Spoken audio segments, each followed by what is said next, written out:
Gostaria de convidar aqui o pastor Fábio Miller.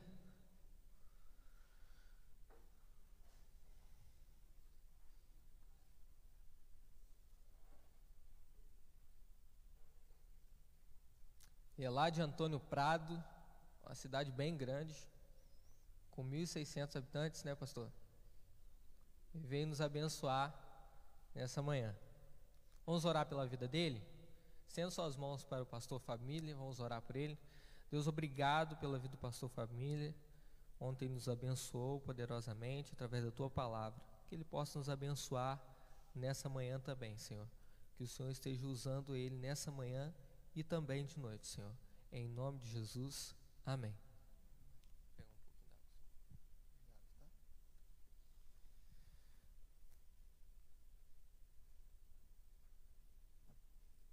Bom dia, queridos. A graça e a paz do Senhor Jesus sejam com todos nós nessa manhã. Amém? É bom nós estarmos juntos novamente.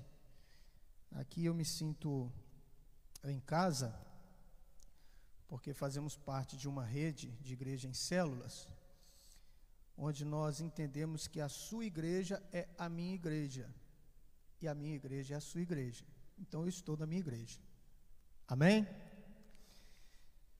Queria agradecer os irmãos, porque nós chegamos ontem, fomos muito bem recebidos, graças a Deus. Os irmãos têm tratado muito bem, é muito bom ser bem recebido. Hoje nós tivemos uma escola bíblica, na qual nós estivemos falando, ou melhor, os irmãos estiveram falando sobre a necessidade de recebermos bem as pessoas nas nossas células, né? E como é bom ser bem recebido, né? Dá vontade de voltar de novo. Você já entrou em um comércio em que você é mal atendido? Não dá vontade de voltar mais, né? Mas quando nós somos bem recebidos, né, nós sentimos o desejo de retornarmos. Está comigo, né, a minha esposa, a Ellen, e a Elisa. Vou pedir a Ellen para que fique de pé rapidinho. Isso. A Ellen vocês estão vendo, a Elisa vocês ainda não estão vendo. A Elisa tem apenas 20 centímetros, segundo a última ultrassom, que foi na semana passada. A Ellen está com 5 meses de gravidez, e a nossa Elisa está para chegar ou final de dezembro ou início de janeiro. Eu queria ser presenteado no dia 7 de janeiro, porque o dia 7 de janeiro de 2003 eu entreguei minha vida a Jesus. Já imaginou? A nossa Elisa nascer no dia 7 de janeiro? Que presente, né? O dia que Deus transformou minha vida, agora Deus nos abençoando com a sua herança. Amém, queridos? Vamos fazer a leitura de um texto bíblico. E eu gostaria hoje de falar da parte do Senhor para os irmãos sobre contentamento. Contentamento é a condição na qual nós nos encontramos satisfeitos em Deus, independentemente das circunstâncias. Contentamento, portanto, é a condição na qual nós nos encontramos satisfeitos em Deus, independentemente das circunstâncias, quer seja na abundância, quer seja na escassez. Os nossos corações estão contentes, satisfeitos em Deus. Amém? Vamos abrir as nossas Bíblias na carta de Paulo aos Filipenses, capítulo 4.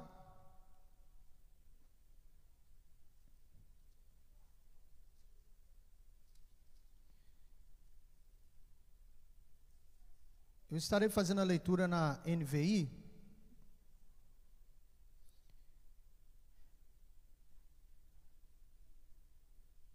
Eu não sei qual é o costume dos irmãos, mas há possibilidade de termos a Bíblia aqui? Maravilha. Eu não sei se está na versão NVI, mas é que eu vou precisar tratar do texto com os irmãos. E vou caminhando com os irmãos no texto. Então eu vou ler na versão NVI. Peço aos irmãos que estejam atentos à leitura. Filipenses capítulo 4, a partir do verso 10. Do verso 10 ao verso 14, que diz assim: Alegro-me grandemente no Senhor, porque finalmente vocês renovaram o seu interesse por mim. De fato, vocês já se interessavam, mas não tinham oportunidade para demonstrá-lo. Não estou dizendo isso porque esteja necessitado, pois aprendi a adaptar-me a toda e qualquer circunstância. Sei o que é passar necessidade e sei o que é ter fartura. Aprendi o segredo de viver contente em toda e qualquer situação. Seja bem alimentado, seja com fome, tendo muito ou passando necessidade. Tudo posso naquele que me fortalece. Apesar disso, vocês fizeram bem em participar de minhas tribulações. Queridos, a carta que o apóstolo Paulo escreve aos Filipenses, ela tem uma particularidade. É uma carta de agradecimento. O apóstolo Paulo está agora agradecendo a igreja local, a igreja que se encontrava em Filipos, pela generosidade daquela igreja. Era uma igreja que, no momento certo de necessidade, na qual o apóstolo estava passando, foi uma igreja que socorreu o apóstolo Paulo, não somente nas orações, mas com recursos, com aquilo que nós entendemos sustento ministerial. Então aquela igreja estava agora amparando o apóstolo Paulo nas suas necessidades físicas, enviando para ele alguns valores, recursos, para que ele pudesse continuar a exercer o seu ministério, sem se preocupar muito com o trabalho secular. O apóstolo Paulo já estava numa certa idade, e agora os irmãos, então, eles vieram com uma ajuda para abençoar a vida do apóstolo Paulo. E nós entendemos neste texto que o contentamento, e eu vou repetir de forma objetiva o que é contentamento. Contentamento é a característica ou a condição na qual nós nos encontramos satisfeitos em Deus, independentemente da circunstância. Nós vamos entender que contentamento é algo que nós aprendemos e é ensinado. É algo que nós adquirimos com a maturidade, com o tempo. É algo em que nós vamos crescendo e há uma progressão nos nossos corações. O apóstolo Paulo vai dizer: eu aprendi a estar contente. Não foi de uma hora para outra, foi mediante as experiências. O apóstolo aqui, ele já estava caminhando para o fim da sua vida aqui na terra, ainda não tinha chegado ao fim, mas já estava caminhando. Ele já tinha amadurecido o seu coração, já tinha passado por experimentações, e essas experimentações, elas fizeram com que o apóstolo Paulo pudesse aprender a estar contente, em qualquer situação. Nós estávamos na sala da escola bíblica, e eu fico atento a muitos detalhes, né? E lá na sala da escola bíblica há muitas fotos, né? Inclusive de um Instagram que eu sigo, que é o Discipulai, e eu percebi que os irmãos colocaram lá, né? Várias fotos do Discipulai. E havia uma frase que dizia assim, que nós aprendemos com Deus de 3 formas: através da oração, através da palavra e através da dor. A dor é um excelente instrumento que Deus usa para tratar com os nossos corações e nos fazer viver o contentamento, estarmos satisfeitos nele, independentemente das circunstâncias. Esse final de semana foi um final de semana muito duro, né? Para a nossa rede, para a nossa região. Nós perdemos um amigo muito querido, e os irmãos sabem, que é o Ediomar. Eu, quando recebi a notícia, estava no estacionamento do Fluminense, fui levar a Ellen para fazer uma ultrassom, e um irmão da minha igreja me ligou: pastor, é verdade? E aí meu coração gelou, e eu já sabia mais ou menos do que se tratava, e eu falei: é verdade o quê? O Ediomar faleceu? Falei: meu irmão, eu não sei. Aí eu liguei para o pastor Jeová, foi a primeira pessoa que eu liguei, o pastor Jeová também não sabia. Aí o pastor Jeová ligou para o Rosmaninho, constatou, aí nós ficamos conversando no telefone, a Ellen estava chorando muito dentro do carro, nós estivemos conversando, eu e o pastor Jeová. Um momento de muita dor, de muita tristeza, separação, mas de muito contentamento. Porque independentemente das circunstâncias, nós estamos satisfeitos com a vontade de Deus sendo consolidada. O não de Deus também é bênção. Amém?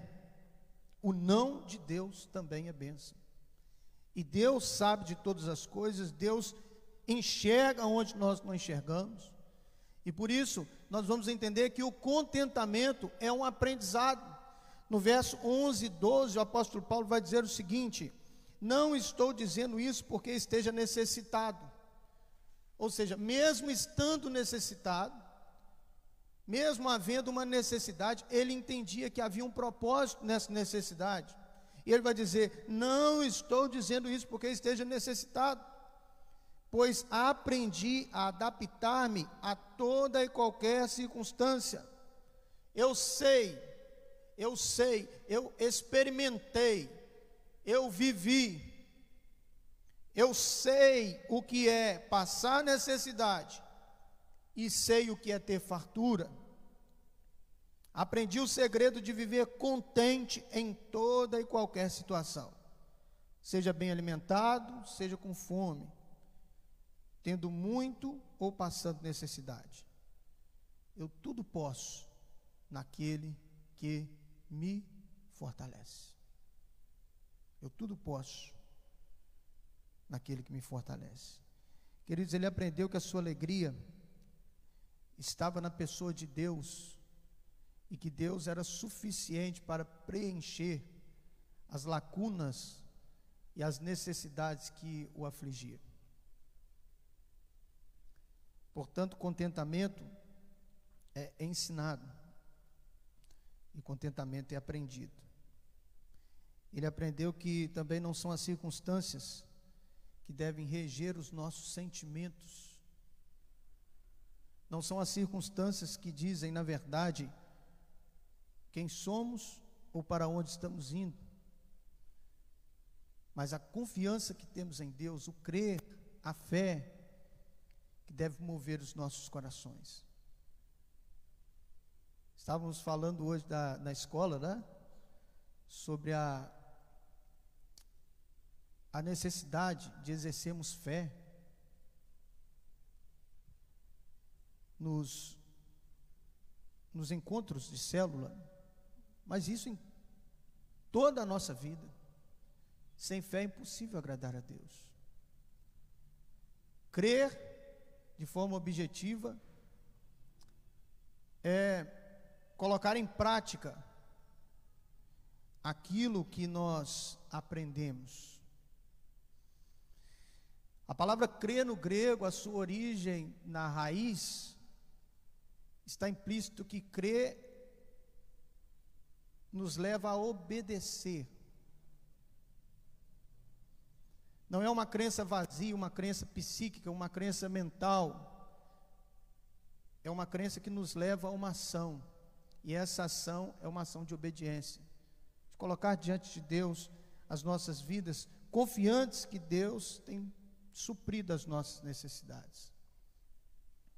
Este texto, ele,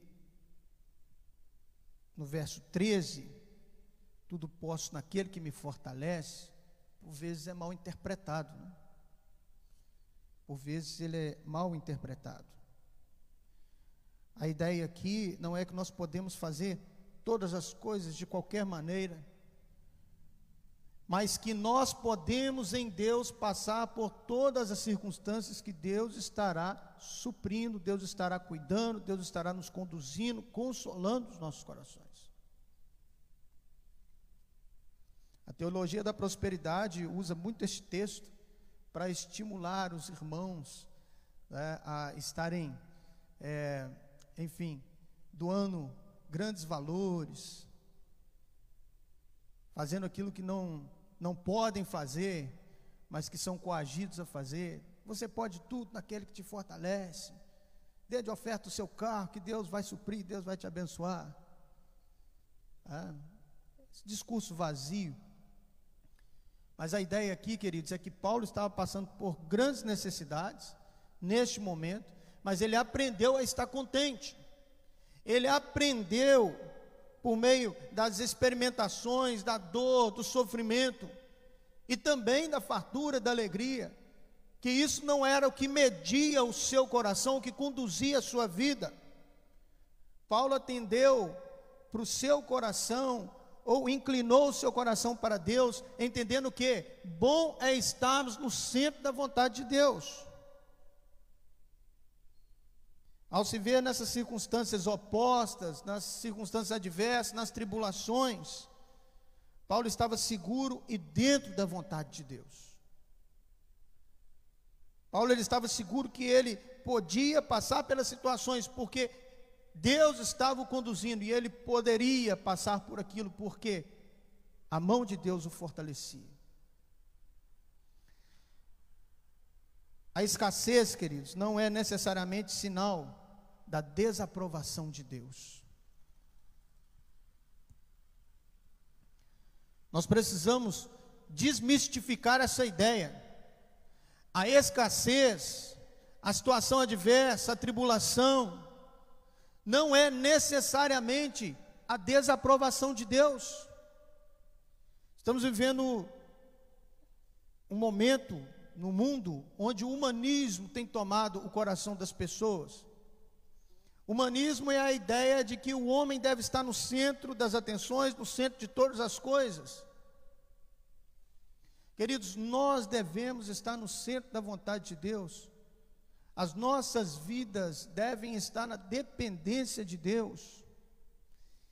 E é interessante nós dizermos isso, porque aquilo que as pessoas hoje têm entendido em muitas igrejas, que a situação adversa, ela está ligada ao pecado, ou a alguma coisa que a pessoa está cometendo contra Deus, e por isso está passando por aquela situação. E biblicamente nós vamos entender, inclusive nesse texto, que nem sempre é assim. A provação, a situação difícil, a escassez, nem sempre é desaprovação de Deus, queridos. Às vezes você tem uma vida ilibada, uma vida de fidelidade a Deus, e Deus permite que o sofrimento venha sobre as nossas vidas para nos aperfeiçoar. E de outra sorte também, nós precisamos entender que os momentos de abundância e de fartura, eles não são necessariamente também sinal da aprovação de Deus, porque se fosse assim, todos os ricos estariam no céu, todas as pessoas de boa saúde estariam no céu. Queridos, nós não podemos medir a Deus com a nossa regra, ou com a nossa régua. Deus tem os propósitos dele, e ele age como ele quer, porque ele é soberano. É interessante nós analisarmos o texto que foi escrito pelo apóstolo Paulo. Um homem, queridos, de uma estatura e de uma envergadura espiritual, que talvez hoje no mundo nós não temos alguém como o apóstolo Paulo. Um homem que Deus usou para escrever 13 cartas. Um homem que fundou praticamente todas as igrejas na Ásia Menor.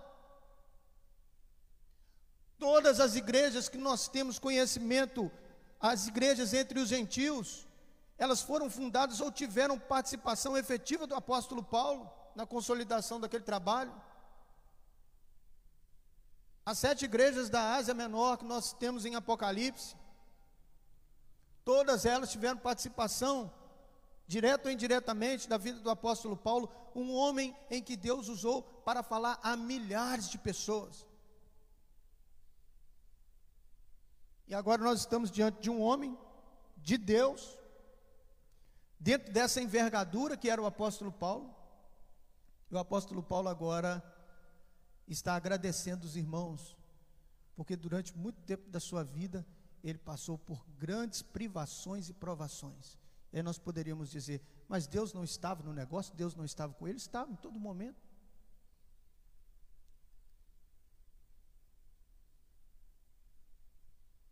Crente, queridos, piedosos e fiéis morrem de doenças incuráveis.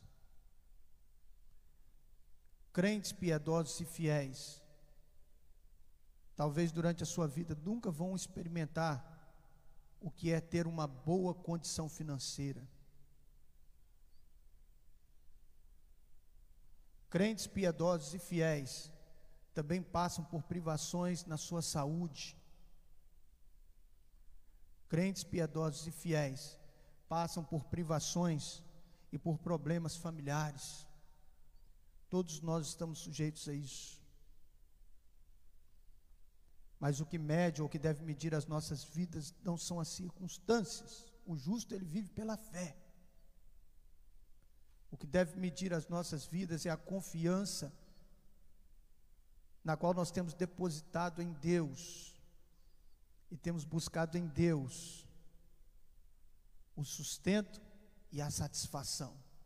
Contentamento. Eu aprendi a estar contente. Eu sei o que é passar por necessidade e eu sei o que é ter muito.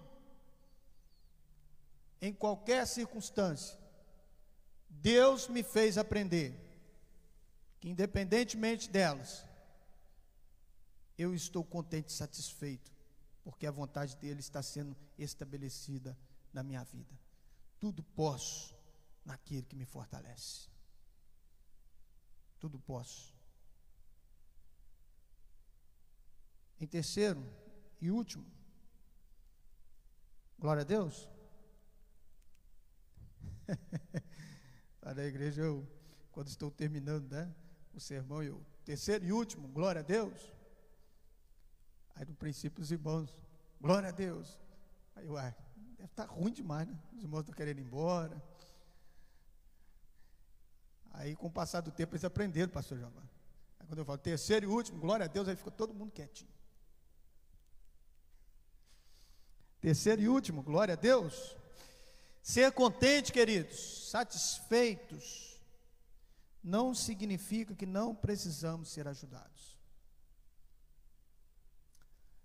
E aqui, nós precisamos entender um princípio interessante.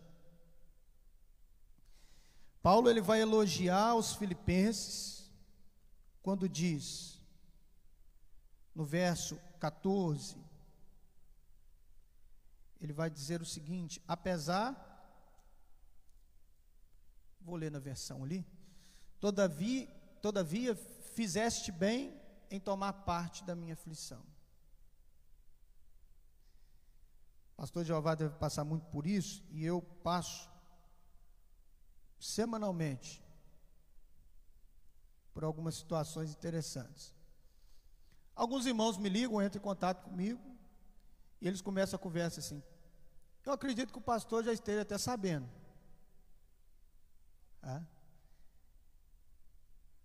E aí eu digo para os irmãos, isso já aconteceu várias vezes comigo: não, meu irmão, minha irmã, não estou sabendo de nada. Queridos, nós precisamos entender que se há uma necessidade de sermos ajudados, nós precisamos abrir os nossos corações. É lógico que nós vamos abrir os nossos corações para aqueles que são de confiança. Eu acredito que os irmãos entendam isso, que nós não podemos abrir os nossos corações para qualquer um, mas as pessoas precisam saber também das nossas necessidades, se de fato estamos passando por elas. Como que a igreja de Filipos pôde socorrer o apóstolo Paulo?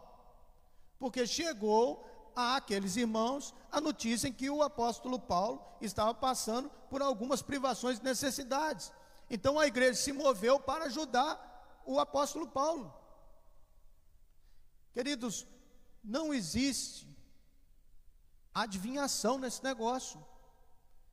Pastores não adivinham as coisas.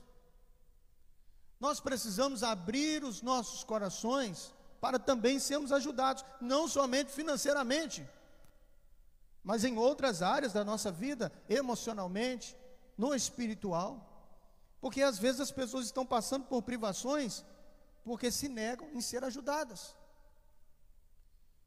O apóstolo Paulo, então, ele vai sintetizar esse pensamento, ele vai dizer assim: olha, eu sou contente, eu estou satisfeito plenamente em Deus, pela vontade dEle, eu sei, eu aprendi o que é estar contente, eu sei passar pela privação, eu sei passar pela abundância, eu agora sou maduro e eu aprendi esse negócio de estar contente. Porém, vocês fizeram bem, todavia vocês fizeram bem em me ajudar, em me socorrer. E aqui, queridos, eu queria apenas delimitar 2 pontos importantes. Nós devemos ajudar as pessoas em suas necessidades quando tivermos oportunidades. Deus ama, ou Deus, para o entendimento dos irmãos, se dedica a uma igreja que é generosa. Quando vivemos a generosidade, Deus investe nesta igreja. Vou dizer para os irmãos um testemunho pessoal. Pandemia, eu estou há 4 anos em Antônio Prado. 2 anos de pandemia. Metade do tempo que eu estou em Antônio Prado, eu peguei 2 anos de pandemia. A igreja de Antônio Prado é uma igreja extremamente generosa. Generosidade é a marca da igreja de Antônio Prado. Somos uma igreja, uma comunidade teoricamente pequena, se tratando como parâmetro outras igrejas, mas é uma igreja que investe em missões, é uma igreja que ajuda no trabalho missionário, sustentando missionários fora do Brasil, é uma igreja que ajuda os necessitados da própria comunidade e até outros fora da comunidade. É uma igreja generosa. Em torno de 90, 95% da igreja é dizimista. Uma igreja que se abriu para ser generosa. Neste momento de pandemia, queridos, a receita da igreja, ela aumentou significativamente, em torno de 15%. E com esses valores nós temos ajudado, abençoado. E vou dizer para os irmãos, Deus vai continuar sustentando e enviando mais recursos. Porque Deus abençoa e Deus investe naqueles que são generosos. A Bíblia diz que Deus abençoa aqueles que abençoam os pobres. Um princípio de generosidade. Então, queridos, nós precisamos abrir os nossos corações para ajudar as pessoas nas suas necessidades. E nós nunca tivemos uma oportunidade tão grande como nós estamos tendo agora.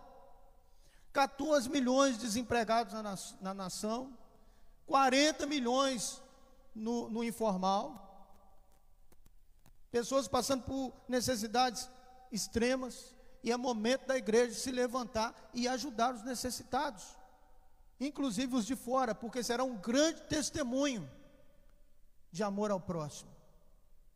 Segundo, nós não podemos ser soberbos, queridos, ou orgulhosos. Meu pai, quando ele recebe algum presente ou alguma coisa, alguém diz, né, o senhor aceita receber e tal? Meu pai, não pode me dar, que eu não sou um pobre soberbo, não. Eu não sou um pobre soberbo. Não podemos ser soberbos pensando não precisar de ajuda. E aqui serve para todas as esferas das nossas vidas. Para sermos ajudados, se faz essencial comunicarmos as nossas necessidades. Certamente aqui da igreja, nós temos irmãos capacitados para ouvir dentro dessas necessidades. E nós também não podemos ser orgulhosos, negando a ajuda quando ela vier. O apóstolo Paulo vai dizer, olha só, eu aprendi a estar satisfeito, mas olha, vocês fizeste bem em tomar parte da minha tribulação, da minha aflição. O socorro vem em tempo. Então, queridos, eu queria concluir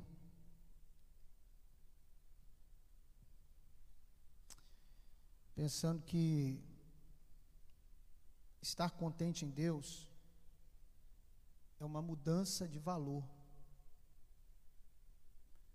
É olharmos agora para as circunstâncias de forma diferente. O apóstolo Paulo, certamente, ele não nasceu assim. Ele vai dizer, eu aprendi. Então, é um aprendizado. Mas mudou um valor no seu coração. Agora ele olhava as circunstâncias, quer sejam elas boas ou más, de forma diferente. Ele vai dizer, eu aprendi. Eu agora estou satisfeito, eu estou no centro da vontade de Deus. E eu posso, todas as coisas naquele que me fortalece, eu posso estar contente no pouco, e agora também eu posso estar contente no muito. As circunstâncias não medem a minha vida, mas a fé e a confiança que eu tenho em Deus, que Deus está providenciando todas as coisas, que Deus está na dor, que Deus está no churrasco, e Deus está no churrasco hoje. É uma grande vitória, porque a carne está